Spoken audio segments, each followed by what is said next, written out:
오늘 이제는 시리즈 6번째 시간으로 이제는 믿음을 회복해야 할 때입니다. 믿음을 회복할 때입니다. 라는 제목을 가지고 같이 말씀 나누도록 할게요. 미국의 뉴욕에서 한 소녀가 태어납니다. 그녀는 8살에 불운하게도 어머니를 먼저 떠나보내야 되는 슬픔을 경험해요. 그런데 설상가상으로 2년 후에 아버지마저 그녀를 이제 떠나고 아버지마저 이제 먼저 돌아가시게 되어서 불과 10살의 고아로 자라나게 됩니다. 10살이라는 이 나이, 정말 어리디 어린 이 아이가 외할머니 아래서 살아가는 삶은 너무 비참할 거예요. 아시다시피 외할머니가 많은 사랑을 준다 한들 부모의 사랑을 그 10살 아이에게 어떻게 주겠습니까? 그녀는 그의 일기를 통해서 밝히기를 한 끼 식사를 위해서 혹독한 노동을 했다라고 표현할 정도로 그렇게 수레를 하고 있어요. 그녀는 돈을 받았을 때에 이건 단순한 돈이 아니라 땀과 눈물의 결정체, 땀과 눈물의 종이 조각이다라는 표현을 할 정도로 정말 이 1달러를 벌기 위해서 정말 노력했던 소녀가 돼요. 그러나 고아가 세상을 움직인다라는 책의 제목처럼 이 여인, 이 소녀가요, 주변 사람들에게 늘 밝은 에너지를 전달해 줍니다. 사람들이 낙심해 있을 때에는 늘 긍정적인 말을 해주고 늘 밝은 표정으로 다가가니까 늘 그녀 곁에는 사람들이 많아요. 어떤 절망적인 상황에서도 그녀는 부정적인 이야기가 아니라 늘 희망적인 얘기, 이거 충분히 이겨낼 수 있을 거야 라는 낙천적이고 긍정적인 말을 절대 놓치지 않고 삽니다. 그런 그녀가 이른 나이인 21살에 남자를 만나게 되고 결국 그 남자와 결혼을 하여서 6명의 자녀를 둔 다복한 가정이 이제 엄마가 됩니다. 아내가 돼요. 근데 어릴 때 한 명이 아이가 병을 앓게 되어서 결국 그 아이를 떠나보냈지만 아이를 떠난 그 큰 슬픔에만 젖어 있지 않고 하나님, 내가 5 아이를 진짜로 믿음으로 잘 키울 수 있게 해달라면서 오히려 그때에도 믿음으로 긍정의 눈으로 바라봅니다. 그런 남편은 이제 정치계로 입문을 하게 되고 비교적 젊은 소장파의 정치인으로 장래의 희망이 되는, 장래가 촉망이 되는 정치인으로 두각을 나타냅니다. 근데 그런 남편이 갑자기 39살에 소아마비에 걸려요. 소아마비. 여러분, 청천벽력과 같은 이 소식, 더 이상 걸을 수 없습니다. 평생 장애인으로 살아야 됩니다라는 이 소식에 가장 충격적인 것은 그 남편이겠죠. 남편이 오늘처럼 비가 오는 이 폭우가 치는 그 날을 멍하니 집안에서만 폐인처럼 지내는 그 모습에 이 아내가 얼마나 안타까웠을까요? 그래서 아내가 비가 그치기를 기다렸다가 휠체어에 탄, 휠체어 앉기도 싫은 남편을 태워서 바깥을 이제 나갑니다. 그 맑게 개인 하늘을 바라보면서 남편에게 이렇게 이야기를 해요. 여보, 저 하늘을 보세요. 하늘을 보세요. 찬란한 태양이 비치지 않습니까? 반드시 당신도 비 온 뒤에 저 태양처럼 저렇게 밝은 날이 올 거예요 라고 희망을 줘요. 비록 걷지 못하는 불운을 겪게 되지만 당신은 충분히 할 수 있을 겁니다 라면서 격려를 하고, 오히려 부정적인 얘기보다는 달라진 건 하나도 없으니까 여보 힘내세요, 제가 도와줄게요 라고 하면서 남편을 위로하고 격려를 합니다. 여러분, 이 남편이 그 이야기가 고맙긴 하지만 한 가지 걸리는 게, 이 지금 다리로 내가 더 이상 아무것도 할 수 없다라는 이 정말 마음 아픈 상태에서 여보, 나는 이제 더 이상 걸을 수 없는 불구자란 말입니다. 이런 나를 누가 사랑하겠냐고, 당신은 이런 나를 사랑할 수 있냐라고 물어볼 때에 저는 당신의 그 멀쩡한 다리만을 사랑한 게 아니라 전체를 사랑한다라고 이렇게 이야기를 해주면서 그 남편을 다시 재기할 수 있게 해줍니다. 그녀가 누군지 아십니까?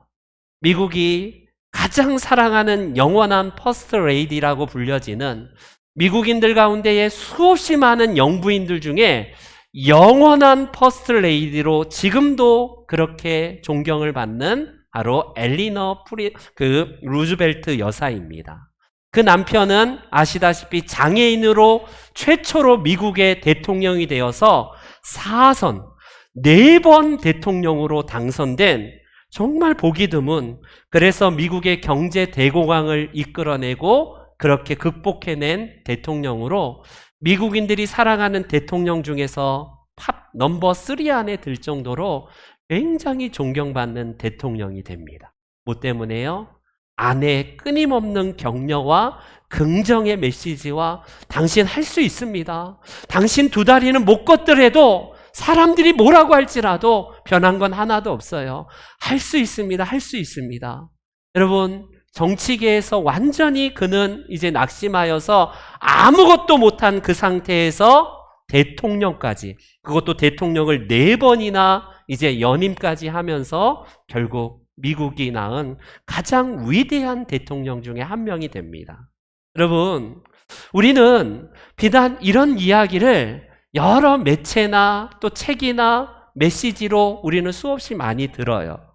긍정의 마음을 갖는 게 얼마나 중요한지에 대한 이야기를 우리는 주변에 수없이 많은 강사를 통해서, 유튜브를 통해서, 책을 통해서 듣습니다. 부정적이고 냉소적인 사람보다는 아무래도 긍정의 마음을 가진 사람들이 훨씬 더 건강하게 살아간다는 것은 이거는 과학적으로, 의학적으로 이미 검증된 거예요.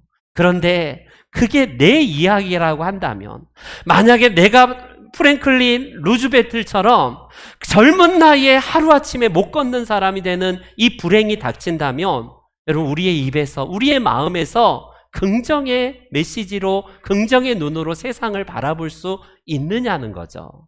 그렇기 때문에 이 아침에 저는요, 6번째로 오늘 우리 주보의 지면이 작아서 그렇지 정확한 설교의 제목은 무엇이냐면, 이제는 긍정적인 믿음을 회복할 때입니다 라는 이 말씀을 드리고 싶어요. 여러분, 믿음은 우리가 지난주에 우리 호세아서를 살펴보았지만 지적인 믿음도 필요해요. 예수 그리스도께서 어떻게 구원하시기 위해서 이 땅에 오셨고 어떻게 우리를 사랑하시는지 머리로 아는 지식, 여러분 좋습니다. 그런데 우리의 삶에서 그 처음 믿은 예수 그리스도로 인하여서 구원받는 믿음, 그것이 우리에게 중요하지만 우리의 삶 가운데서 오늘 예수님을 통해서 주신 말씀은 긍정의 믿음이 필요한 시대다라고 할 수 있어요. 무엇보다도 다 냉소적입니다. 사람들이 다 부정적인 시대를 살고 있어요. 다 안 된다, 끝났다라고 말을 하는 시대입니다. 그런 시대 속에서 프랭클린 이 여사처럼, 엘리너 여사처럼요, 긍정의 시각으로 세상을 바라볼 수 있는 눈이 우리에게 있는지요. 오늘 저는 이 말씀을 통해서 예수님과 귀신 들린 아이를 데리고 온 아버지와의 대화 속에서 우리 주님이 원하시는 진정한 믿음이 무엇일까를 같이 말씀을 나누길 원해요.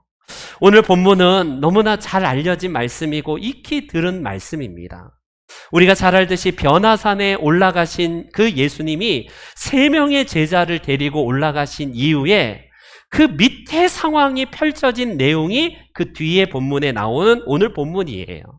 위에는 영광이 있지만 여전히 아래에는 이런 치열한 영적 전쟁이 펼쳐지는 장소입니다.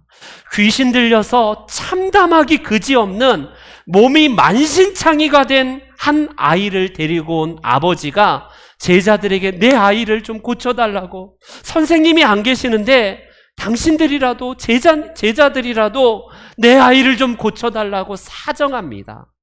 그런데 여러분, 제자들이 어떻게 된 일인지 그날따라 귀신이 나가지도 않고 병도 고쳐지지 않아요.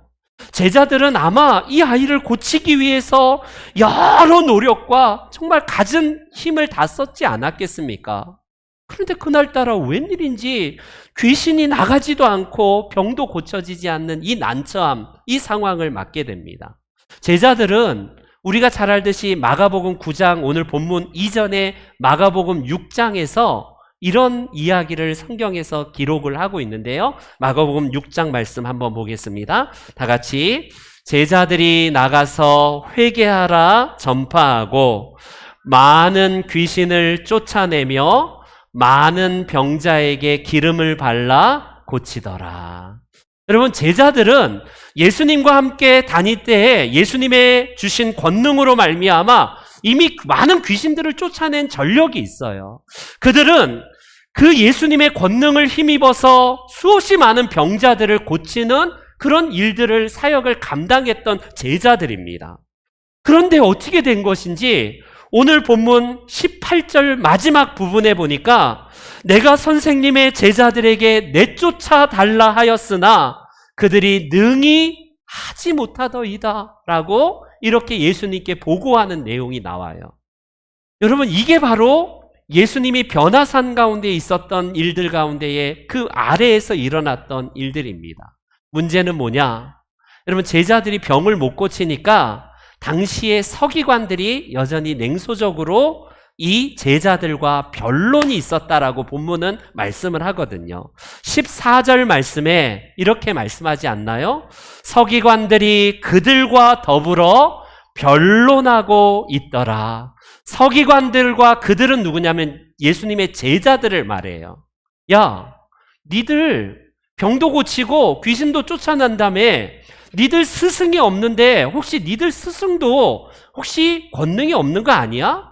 니들 겉으로만 대단한 척하고 그렇게 이스라엘에게 그렇게 과장되게 이야기를 하지만 별거 없잖아.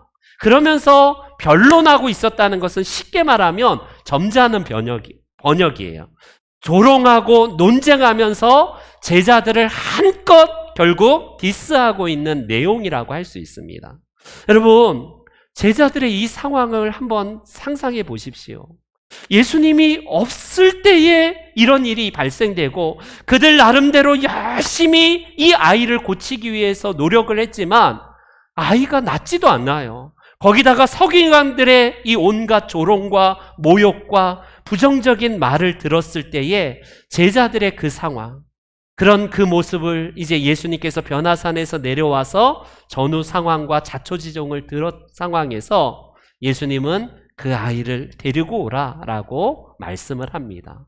여러분, 이 아이를 데리고 오자마자 아이가 기다렸다는 듯이 예수님 앞에서 발작을 해요. 심한 경련을 일으키고 막 입에 거품을 막 이렇게 품으면서 구르고 막 소리를 질러가면서 그런 모습을 보는 여러분, 예수님의 마음이 어떠셨을까요? 무엇보다도 그 아이를 둔 부모님, 오늘 본문은 아버지라고 소개가 되고 있는데 그 부모의 심정을 여러분 아십니까?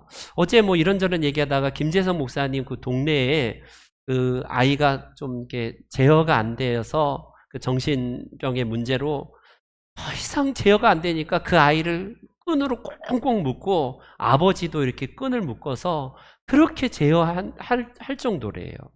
여러분, 다른 이웃들은 혀를 찰 뿐이고 안 됐다 이 정도지만 그 부모님의 마음에 타들어간 마음을 여러분 이해하시겠습니까?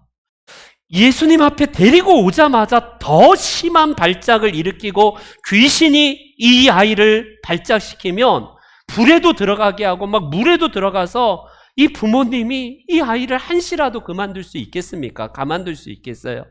예수님 보니까 아이가 머리부터 발끝까지 몸이 만신창이에요. 그럴 것이 아이가 귀신에 들려서 넘어지고 불에도 들어가니까 몸이 하나도 성할 데가 없다라는 거예요.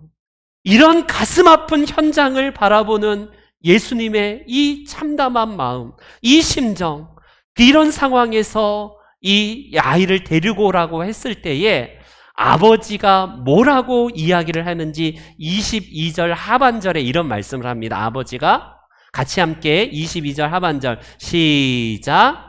무엇을 하실 수 있거든 우리를 불쌍히 여기사 도와주옵소서. 여러분, 저 딱 문구만 보면 예수님께 부탁을 했고 예수님께 고쳐달라고 하는구나.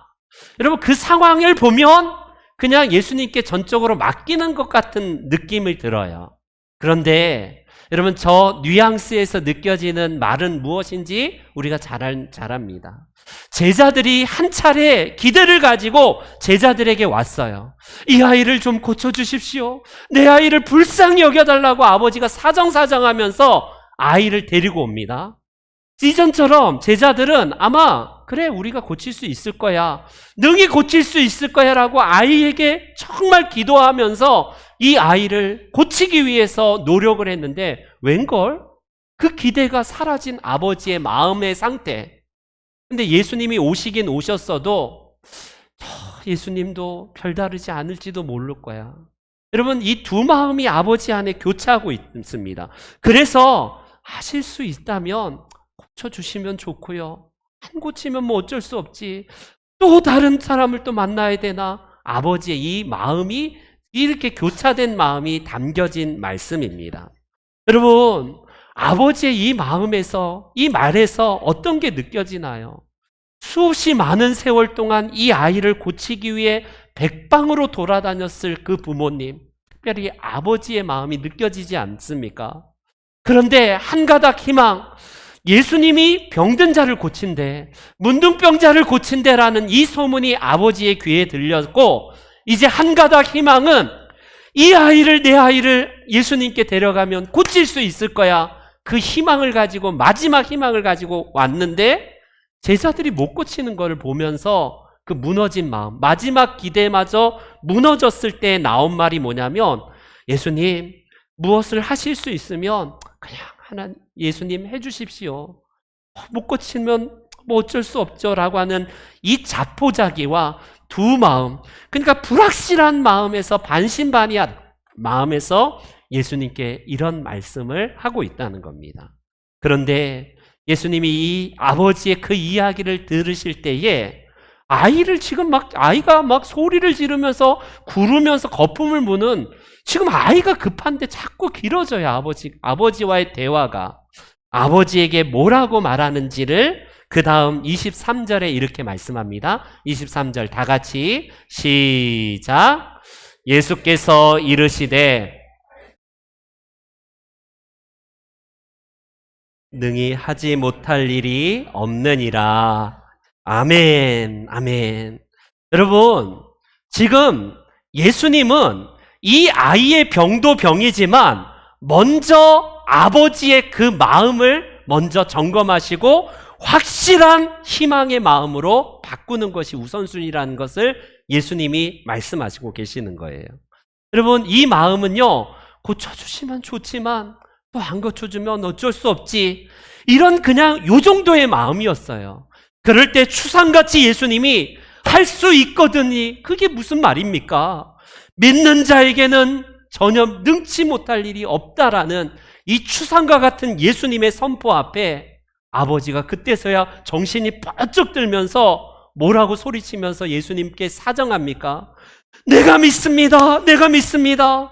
내 믿음 없는 것을 도와주십시오라고 예수님 앞에 그 믿음 없음을, 그 반신반의했고 그냥 부정적인 그 믿음을 적극적인 믿음으로 전환시키는 계기가 됩니다.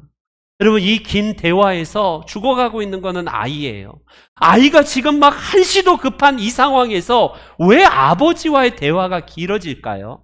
그 아이는 아직 아이입니다. 그리고 아버지의 영향하에 있기 때문에 아이가 비록 난다고 할지라도 부정적인 마음을 가진 아버지를 먼저 고치지 않으면 그게 되물림되지 않을까요?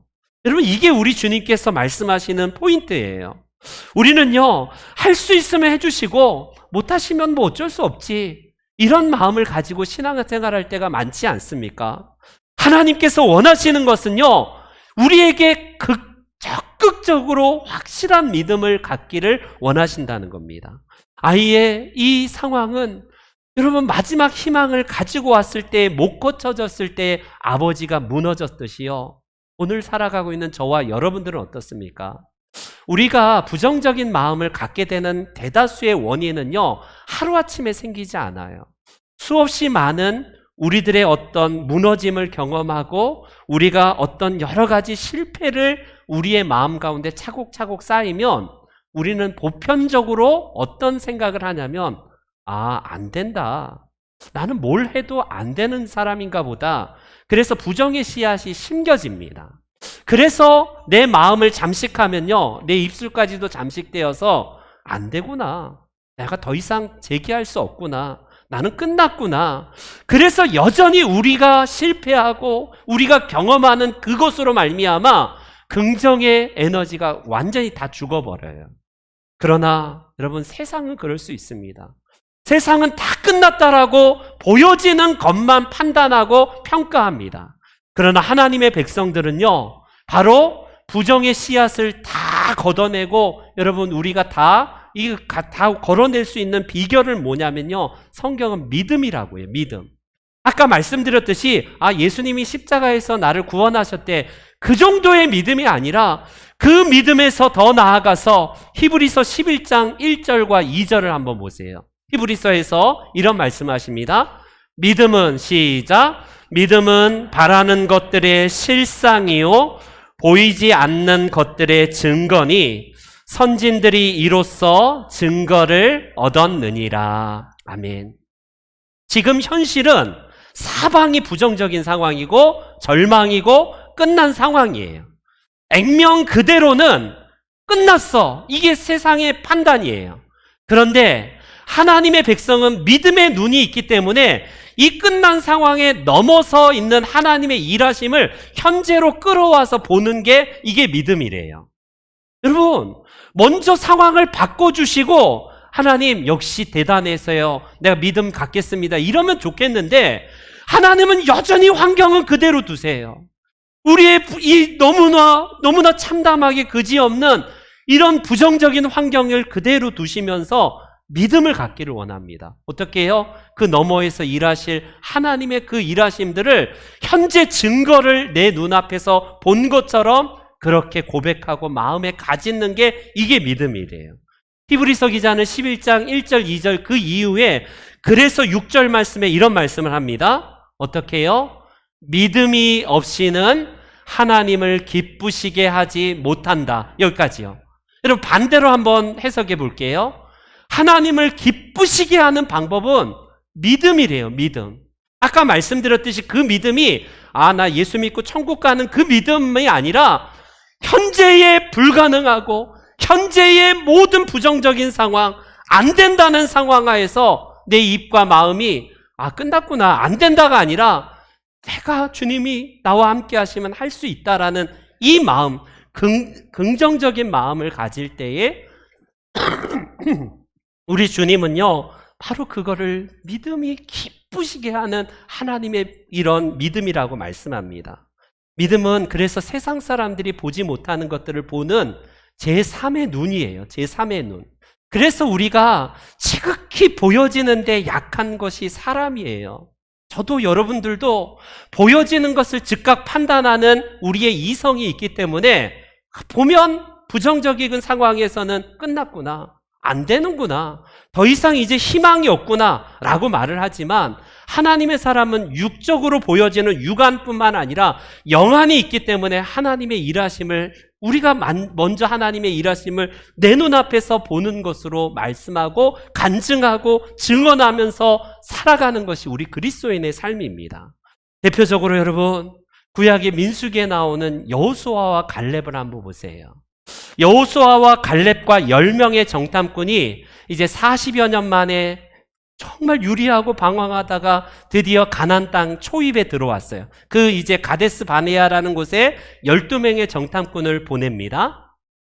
야, 여호수아 갈렙아, 너는 좋은 땅에 가고 그냥 그 땅에 들어가서 정말 아름다운 것만 보고, 야, 10명의 정탐꾼, 니들은 가서 엄청나게 큰 안악 족속과 도무지 못할 것들, 그런 환경들만 보고 와. 모세가 이렇게 주문했습니까? 동시에 12명이 같이 가요. 같은 지형과 같은 사람과 같은 그 가나안 땅의 모든 상황을 봅니다. 그런데 돌아와서 하는 보고가 전혀 상반된 보고를 하고 있는 이런 특이한 모습을 보여줘요. 여러분, 여호수아와 갈렙이 갔던 땅은 다른 땅이고 다른 시기에 갔습니까? 똑같이 가고 똑같이 경험했고 똑같이 눈으로 목도했어요. 그런데 그들의 보고는 뭡니까? 10명의 보고는 어찌 보면요, 이렇게 말을 해요. 우리 못 들어가. 끝났어. 왜? 그 땅의 사람들은 거인족 속에다가 큰 성읍에다가 못 가. 우리 못 들어가. 그들이 보기에는 우리 분명히 메뚜기처럼 작을 거야. 얼마나 큰 족속인지 우리 게임도 안 돼. 여러분, 우리 못 들어갑니다. 끝났어요. 라고 사람들에게 본 것을 그대로 얘기해요.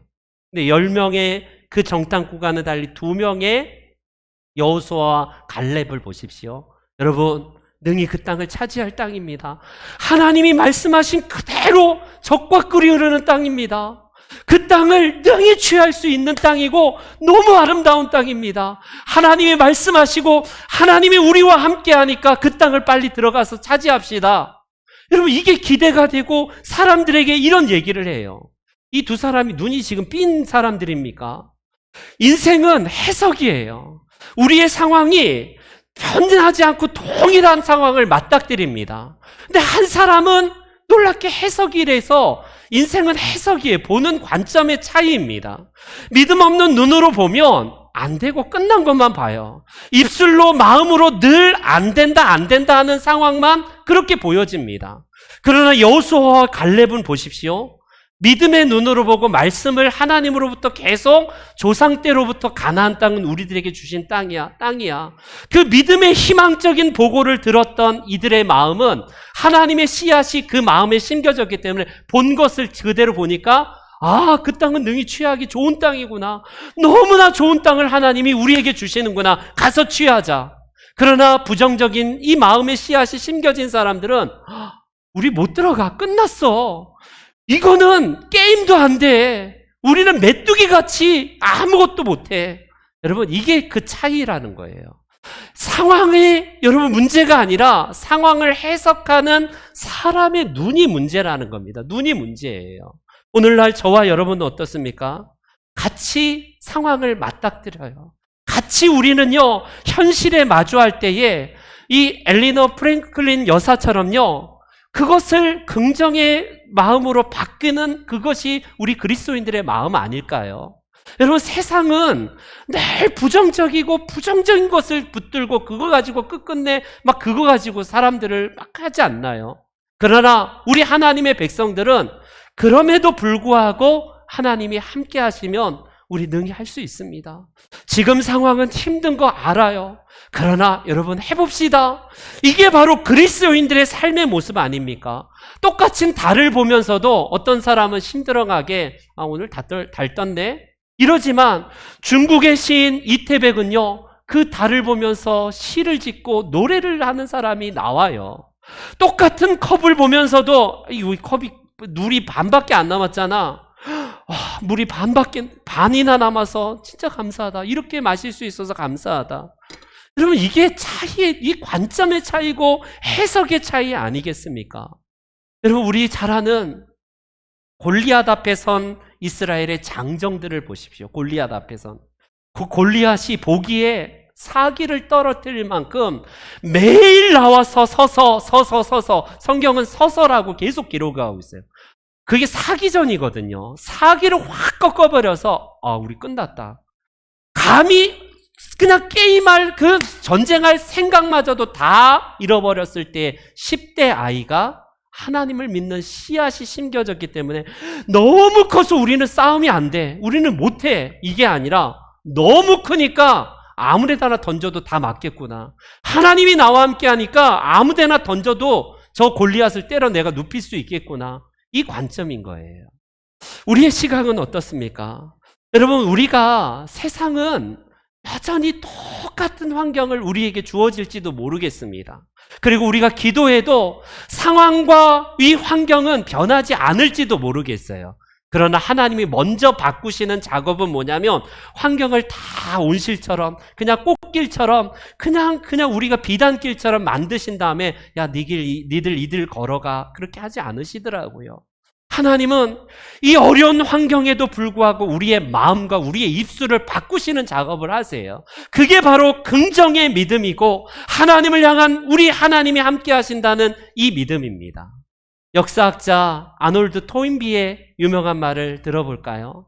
그는요 이렇게 이야기를 합니다. 축약하면요 인류의 문명은 혹독한 시련과 환경을 통해서 살아남는다 이렇게 말을 합니다. 응전을 통해서 세상에 도전이 와요. 어려운 외적인 환경이 도전을 해오면 그것을 그냥 눌려갖고 그냥 죽는 사람이 있는 반면에 그 환경에도 불구하고 응전하면서 그것을 능히 극복하면서 새로운 것을 만들어내는 사람이 있다라는 그런 말입니다. 쉽게 말하면.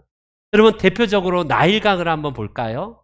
나일강이 여러분 인류 문명 가운데 가장 아름다운 문명을 이루어낸 그런 이집트의 문명, 나일강 문명을 만들어냅니다. 여러분 잘 알다시피 나일강은 그렇게 썩 좋지는 않아요. 물론 나일강에서 비옥한 그 토양을 주고 물이 풍요롭기 때문에 곡식이 잘 자라지만 문제는 뭐냐? 이거는 예측할 수 없이 나일강이 범람하여서 한 해 농사를 한 번에 확 여러분 다 망치게 되고요. 사람들이 죽게 되는 일들이 빈번히 일어나는 땅입니다.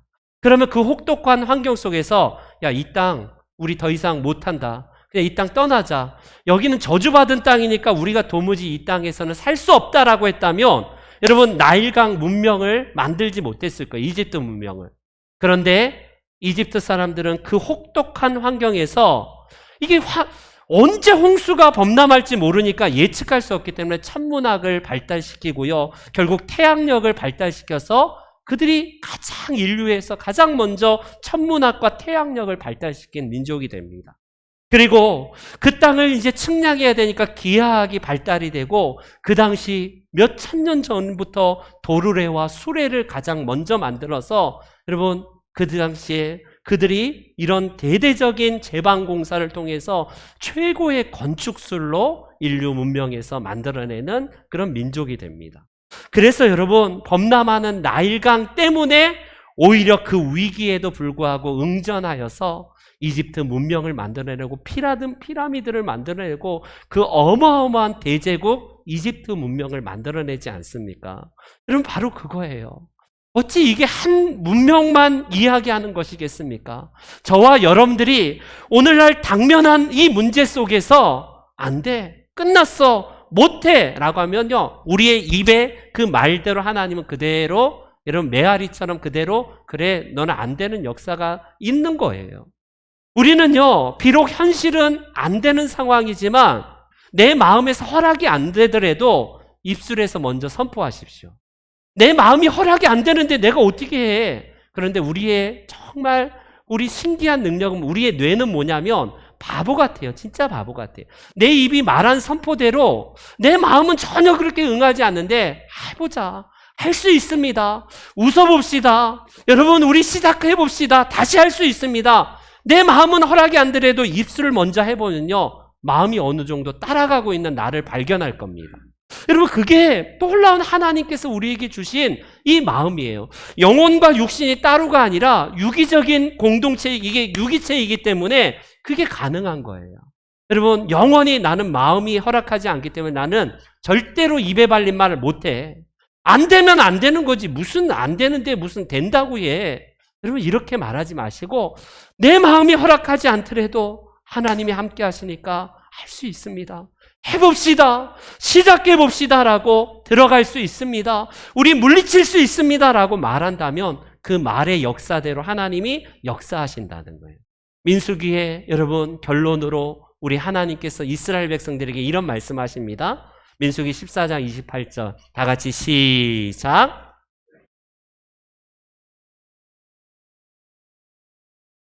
아멘, 아멘. 여러분들의 긍정의 말이 하나님께 먼저 올려진다면 하나님은 그 긍정의 말과 그 마음을 받으셔서 역사하실 겁니다. 반대로 우리의 말과 우리의 마음이 늘 부정적인 말에 머문다면 안 되는 역사만 나타나게 된다라고 하나님 말씀하시는 거예요. 저는 우리 신명종합교회 성도님들 한 분 한 분이 하나님께서 말씀하신 이 모습 그대로 하나님께 절대적인 믿음과 신앙을 가지면서 하나님께 그 긍정의 마음으로 믿음의 말로 하나님께 했을 때에 하나님으로부터 큰 응답의 역사가 있기를 주님의 이름으로 축원합니다. 이제 결론을 맺을게요. 여러분, 아버지가 예수님의 이 추상과 같은 이야기 할 수 있거든이 그게 무슨 말입니까? 너무나 안타까워서 이 아버지에게 그렇게 이야기했을 때에 아버지가 깨닫고 다행히 뭐라고 합니까? 예수님, 저의 믿음 없는 것을 도와주십시오. 제가 믿음이 없습니다. 저를 도와주십시오. 라고 하면서 예수님께 절대적인 믿음으로 그의 마음이 회복되었다는 거예요. 여러분, 예수님을 믿을 때에 우리의 믿음이 시대에 따라서 희미해져나가는 건 사실이에요. 항상 성령 충만하고 항상 권능 일변도로 늘 우리가 주님 나라 갈 때까지 그럴 수는 없을 거예요. 아버지처럼 이 귀신 들린 아버지처럼 살다가 안 되고 막히고 실패하고 넘어지는 경험들이 우리 안에 많습니다. 오늘도 교회 바깥을 나가면 세상에 나가면 너무나 냉엄한 세상 속에서 우리가 너무나 많이 넘어지지 않습니까? 그래도 우리가 해야 될 건 뭡니까? 의인은 7번 넘어질지라도 다시 일어나는 그 믿음. 하나님 감사합니다. 넘어졌는데 제 코가 안 깨져서 너무 감사합니다. 이런 믿음이 필요하지 않나요? 하나님, 넘어져도 내가 사지가 멀쩡해서 너무나 감사합니다.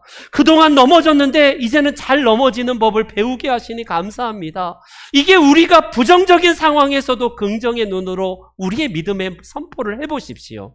하나님이 그 마음과 입술의 선언대로 우리의 삶을 일으켜 주시고 우리의 삶을 인도해 가시는 것을 실제적으로 경험하시게 될 거예요. 그렇습니다. 삶을 긍정적으로 바라볼 수 있는 이유는 요즘 흔히 말하는 마인드 컨트롤, 인생의 그 처세술처럼 할 수 있다, 해보자, 무슨 내 마음의 어떤 긍정의 힘을 얘기하는 겁니까?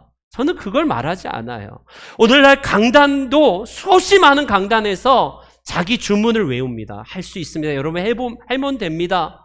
여러분 그 할 수 있다는 것이 나 혼자로서는 못해요. 안 됩니다. 우리가 무슨 능력이 있고 하나님 없는 우리는 아무것도 할 수 없는 연약한 투성이 아니에요. 그러나 우리가 긍정의 힘이라는 것은 하나님이 나와 함께 하신다면 이 단서예요. 이 전제 조건이 필요합니다.